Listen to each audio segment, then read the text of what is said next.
All right, YouTube, how you doing? Welcome back to the channel. Happy Monday to everyone out there. It is March 11th. We got a 6-game NBA slate to dive into in today's video. Like we always do, we're going to go through each and every one of these games. I'm going to give you my lean on the spread. I'll give you my lean on the total. We'll talk about any player props that we like within the game. But as always, keep an eye on the pinned comment of this video for all of my final plays, so I'm actually rolling with myself. If you do want to fade me, go ahead and check out that pinned comment. Last night, the crystal ball was a little bit cloudy, okay? We go 1-3. We did have a half unit loss in there, which isn't a big deal, but on the flip side, our only win of the night was a half unit. So nothing really to brag about here. A 1-3 night. Herb Jones doesn't get it done. Wendell Carter Jr. doesn't get it done. The Magic, who looked great to start the game, don't get it done. And then our only hit here was the Nets and Cavs over 208.5, and the Nets carried the scoring there, which I didn't really even predict. So it was almost a lucky win there. But yeah, the crystal ball isn't always going to be see-through or clear or whatever you want to look at, right? Little bit cloudy last night, but hopefully we can bounce back today. Our ride of the day also does not come through. We got to drop the womp womp here. NP said he was 4-0 with the ride of the days, but sometimes that's the way the luck works. You get your number called on, and then poof. Jalen Green over 2.5 3-pointers made. I loved the value here at plus 124. Hopped on board, and Jalen Green goes 1 of 6. I believe it was 1 of 6 from 3. So nice try from MP King there, but it does not come through. If you guys don't know what the ride of the day is, all we do is jump on board with one person in the comments every day, and I give a shout out to that person in the next video, and also on my Twitter and socials. Make sure you guys are following me on my Instagram and Twitter. They will be kind of rotating throughout the show here. But yeah, all you got to use is hashtag ride of the day in the comments. And that's how I pick it. I look for that hashtag. You got to use the hashtag. We get so many good plays in the comments. People just give the plays. Use the hashtag ride of the day in the comments. Jumping on board with one person's pick, giving you a shout out in the next video, win or loss, and on my socials real time. And if you win, we continue to ride with your pick. So that spot is open right now. Let's get back in the win, on the win train, and in the win column with a win today. Throw some bangers in the comments. Guys, before we jump into this, hit that subscribe button, hit that like button as well, right? Your box and your bookie, right hook, hit that like button. Let's go. Let's jump into... Honestly, I have a player prop in this game that I really like, so I can't say it's like the most abysmal game, but I mean, we're talking Pistons, Hornets, right? Pistons taking on the Hornets. -4 is the spread right now as Pistons lay 4 points at home. Total sitting at 215.5. We'll start with the spread. I don't necessarily think that this is going to be a final play because it's, again, like two of the worst teams in the league. But I don't really trust the Pistons to lay 4 points here against Charlotte, a team that actually has been playing some decent defense, which is crazy to say out loud. They are coming off of a win against Brooklyn. Maybe there's some momentum there. So I'll lean towards Charlotte just getting the points because I do think that this is kind of a bottom of the barrel, like close type of a game, but I doubt that becomes a final play. And I mentioned defense there.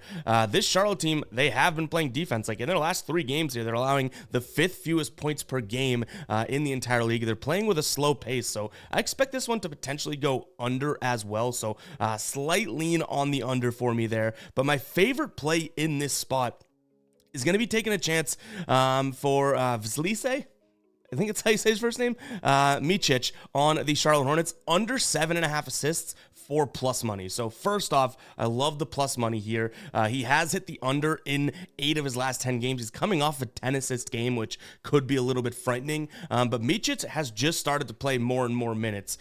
So you might be saying, oh, that's a little troublesome, or that doesn't really look that great, right? When he's starting to get a bunch more minutes. That's right, but he's also, with all of the injuries, starting to shoot the ball a little bit more here. And not that I like his points. Like, I really don't look to him to be a true scorer. Like, I think he's going to end around 10 points, 10 to 14 points every game he plays in, that he plays nearly 30 minutes. But his potential assists have not been there for him to get 8 assists here. So in his last 5 games, he's only averaging 10 potential assists. You expand that to his last 10 potential assists. Like, he has to convert on nearly 80, or actually 80% of those potential assists to get to that 8 number. And we're getting plus money here. It just seems a little bit too good to be true there. So you can get that plus money over on DK right now. Again, that's Vslise Micic. You guys know I can't even pronounce, any of the easiest words in the dictionary. So God knows if I'm saying that word right, that name correctly. But I like his under 7.5 assists. It's probably my favorite play in this game, and it's got a strong chance of being a final play. Oh, and before we move on, in the last 7 games here, Pistons 2 point guards, allowing the 5th fewest assists in the last 7 games. Like, this looks like it should be a lock. It is plus money, or even odds at least, so the books usually do have a little bit of a clue about what they're doing here, so we shall see, but definitely a chance of being a final play. Next up, we have Cleveland taking on the Suns. In terms of injuries here, Devin Booker is a game-time decision, likely to play. And then on the Cleveland side of things, we still have Mitchell. Actually, Mitchell is a game-time decision, so that's good news for them, as is Max Strus, as is Dean Wade, Evan Mobley out. But Darius Garland also now popping up on the injury report, so there's just tons of injuries to note, guys, before making a play in this game. And obviously, this is just kind of where we're at with the NBA, right? Like, we have to wait for these injuries. Guys can almost just decide if they want to play or not. Like, it's so frustrating, but this is obviously, like, honestly, like 5 out of the top 6 guys in this entire game are on the injury report here, so make sure you do keep an eye on that. This is a Cleveland team coming off of a back-to-back here. This is second leg. They are at home, but in back-to-back situations this season, they've only covered in 30% of their games. Now, I do think that I lean towards Phoenix because of all the injury woes, even if, you know, Mitchell comes back and Mobley comes back. Like, still a lot going on there with injuries, so I'm going to lean towards Phoenix. That being said, I'll admit that 6 is a pretty high number. So I think if we go Phoenix in this spot, especially a team that has certainly burned us multiple times this season, I do think we take an alternate line potentially and kind of bump that down, you know, maybe pay an extra little bit of juice, but get a better line. So keep an eye on the pinned comment because that does definitely have a chance. Now, if Devin Booker doesn't play and then everyone plays on the Cavs, I probably end up sitting this one out and passing on it. In terms of a total here, I'm going to lean towards the under because I do think that this is a Phoenix team that really hasn't been playing with crazy pace. They are the 10th ranked pace team, but in terms of the way that they've been playing, like points per game and whatnot, like they're not really going crazy. They're not playing the most efficient basketball, which lends itself to the to the under. And then you have Cleveland on the other side of things, who has cashed 6 of their last 10 games going under. And to this line, I really like that spot too. 7 of their last 10 games to this number have gone under. So I do think the Phoenix Suns win this game, but if there's anything Cleveland can do defensively to kind of slow this game down, I'm hoping they do that. So give me the under in this spot as well. A player prop I like is also looking at another under. So the 2 player props we're looking at so far are unders. I know a lot of people don't like unders, but I'm not minding Devin Booker under 2.5 3-pointers made. So obviously he's been out for a while. I don't think he comes back into like top shooting form, right?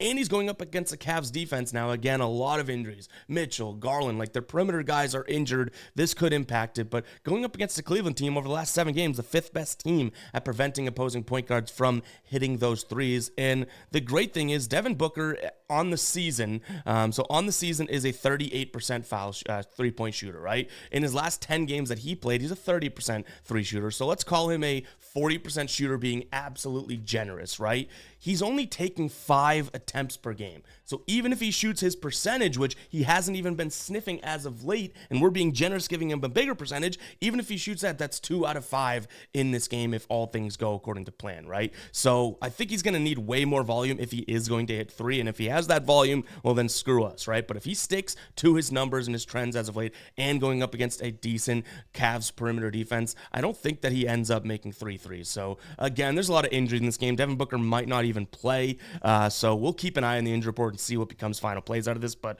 that's where my head is at as of right now. All right, guys, before we continue on with the slate, allow me to talk to you about OddsJam. You've heard me talk about them before, and I want to do it again because they have so many tools to help people like you and me, just average Joes out here, right, become more profitable sports bettors. We're on the positive EV screen right now, which helps identify mispriced lines in the market. For example, right here, we have our filters set to certain odds and whatnot, but overall, if we were to clear these, you'd get a hell of a lot more, and I have a positive EV video on the channel, pinned right to the channel if you want to see this over a 30-month span, a 30-day span, a 1-month span of me testing how much we can make doing this. Go check that out. But nonetheless, New Jersey taking on New York here in the NHL. First team of both teams to score in the first period here. Odds, yes, plus 172 on FanDuel. You can see average odds across sportsbooks at plus 152. So you're getting 20 cents of value there over on FanDuel taking this play. Does it guarantee that it happens? No, but you're getting a hell of a deal over on FanDuel compared to somewhere like Caesars, plus 136. Why would you bet it there when you can bet it over on FanDuel? We talked about guaranteed.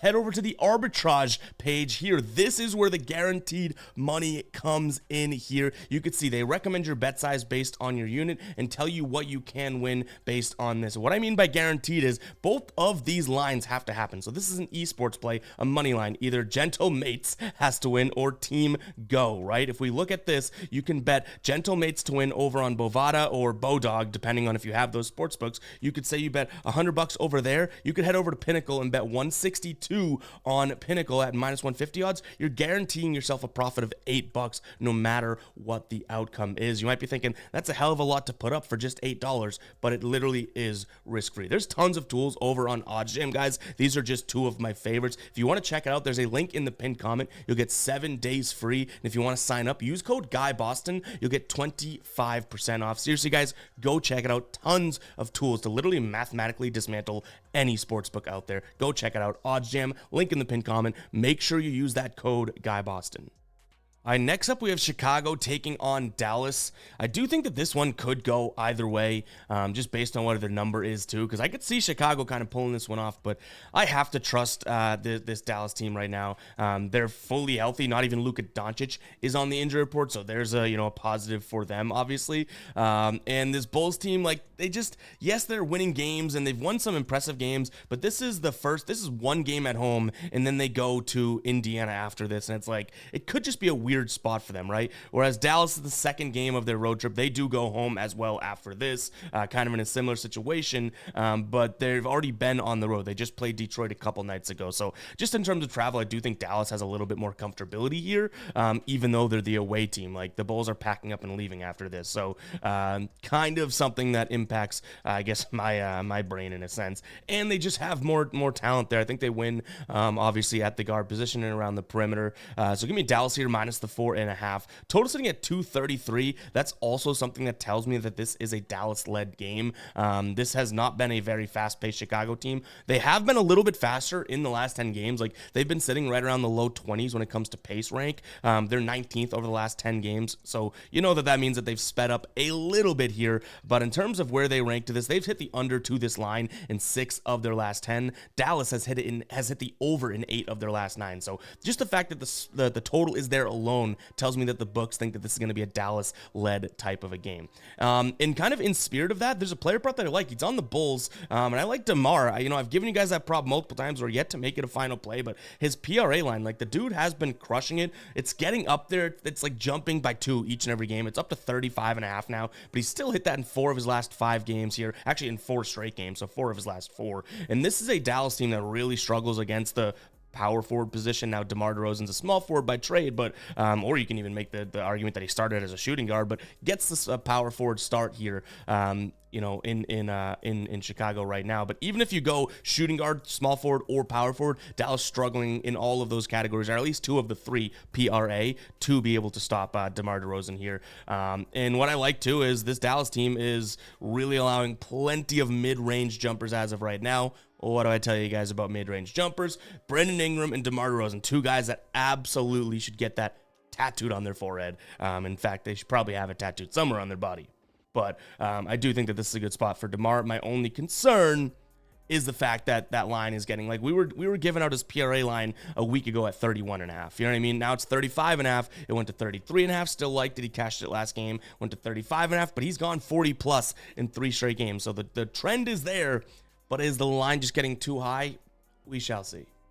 Next up, we have San Antonio taking on Golden State. I'll be honest, this isn't a game that I care for all that much. Coming off of, these two teams did just recently play each other a couple nights ago, and surprisingly, San Antonio pulls that game out, which I don't think many people suspected there. It was a 126-113 win for San Antonio. I don't think Wembanyama played. Now, Steph Curry didn't play either, but Wembanyama is in the lineup tonight. Steph Curry is still out. I honestly don't mind looking at San Antonio plus the 5 points. I've seen this move to 4 on some sports books as well, so maybe taking a 5 is a good spot here, but there's nothing really that I'm loving about this game. Like I said, it's not my favorite on the slate right now. Wembanyama's lines I could consider, maybe even, which is crazy to say, but looking at his over 4.5 blocks for plus 126 odds, like this dude's blocking shots left and right, plus 126. I have a feeling in a month you're gonna get his over 4.5 blocks for minus like 115. Like, it's crazy. The dude has 10 block games, 7 block games like last game. It's absolutely absurd. And the Warriors' 2 centers here, they're undersized. Like, he should be, and they like to score at the rim, contrary to popular belief, right? Like, a lot of action going on around the rim there. Wiggins, Kuminga, even Drew Green if he's going to try and score. So I could see Wembanyama having plenty of block opportunities here for plus 126. Could be something that I consider. I'd also think about his points here. He had 22 points in, I think it was like 35 minutes last time last time he played them back in earlier in the season. He's definitely a more polished player now. We know that the Golden State Warriors aren't the best rim protecting team, and they don't really have the size to do so, right? So I could see him having some success there, but 22.5 is asking for a decent amount from him. So if we do roll with something Wemby wise, it might be asking him to get 5 blocks, which is so mind blowing to say. And we are getting plus money, but it's crazy to say, yeah, like his line is, 5 blocks is a good game for him. It's absolutely absurd, but the dude blocks everything in sight. In terms of a total here, I think both these teams play with pace and don't have the best of transition defense. And the Warriors didn't really show up offensively as much as we would have thought in that last game, yet they still cashed the over to this line, right? 113 to 126. I expect something a little bit similar here, but maybe the Warriors even have some more success scoring. All right, Nuggets taking on the Raptors here. This is a tough one because the Nuggets are 14.5, but need to win by 15 to even cover this line, which I do think I lean in that direction, just given the fact that they're at home. But this is a Toronto team that if they were to look back 10 games here and give them a plus 14.5 spread, like they would have covered that in 8 of their last 10. Denver would have only covered it in 5 of their last 10. So it's not the most overwhelming, we need to bet Denver here. I really don't see myself pulling the trigger on a 15-point favorite. I could get behind taking a peek at, in terms of total, I guess I went back. I don't want to seem too confident in it, but I could get myself pulling the trigger on the under in this spot. I think Denver slows down Toronto, and makes it difficult for them to score. Like, Toronto likes to score at the rim. Well, Denver's a very good rim defense, right? And even on the other side of things, like Toronto's weaknesses, a lot of it's around the perimeter. Denver isn't this prolific around the perimeter team offensively. So it's not like these two teams kind of counterbalance in terms of hot spots, cold spots, good defensive spots, bad defensive spots. So I think that Denver kind of slows the pace down a little bit here. And I like the under, which again kind of makes you not want to bet a 15-point favorite, right? Like, an under game is tough to pull away when you're not wanting a bunch of points scored overall. So that definitely kind of correlates against me taking Denver, but I'd rather the under than Denver anyways. And then a player prop in this spot, Kelly Olynyk under 7.5 boards. He's only hit this once in his last 10 games now. He started to play more minutes over his last 5 games here. So in his last 5 games, Kelly Olynyk, in terms of rebound chances, is averaging 10.5 rebound chances. He is grabbing 57%, so more than half of those, but that's still asking him to grab 80% of his rebound chances against a team like Denver, right? Who, in terms of, rebounds as of late, have been pretty good. Top 10 team in terms of preventing opposing centers from grabbing boards. I like this spot for Kelly Olynyk to maybe grab, 6 or 7 rebounds, not get to that 8 number, okay? So under 7.5 rebounds for Kelly Olynyk. We cashed out a few nights back. Let's hopefully run it back again today.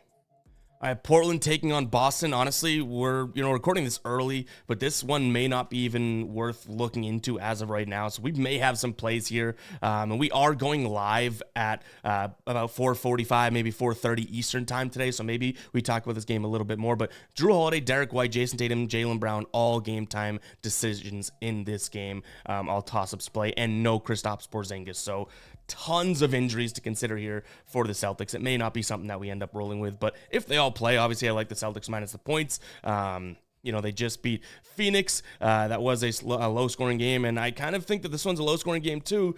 The problem is that it is such a low number, so I think it's a low-scoring game, maybe in the early 220s, but I'll lean towards the over. But again, we're kind of just hypothetically talking right now because actually there's a chance that nobody that starts the Celtics plays, right? Kristaps already out, and then the other 4 guys are all toss-ups to play. So kind of unfortunate there. No player props in this game either. But, you know, if everyone plays, I lean towards the over and the Celtics. But that's again, just kind of a hypothetical. But guys, we are going live, like I said, at about 4:30 Eastern time today. So if you are watching this and you made it this far into the video, go ahead and comment live. LIVE. I guess it's going to be a really confusing one for the guppies that don't make it that far, because they'll be like, why is everyone commenting live in the comments?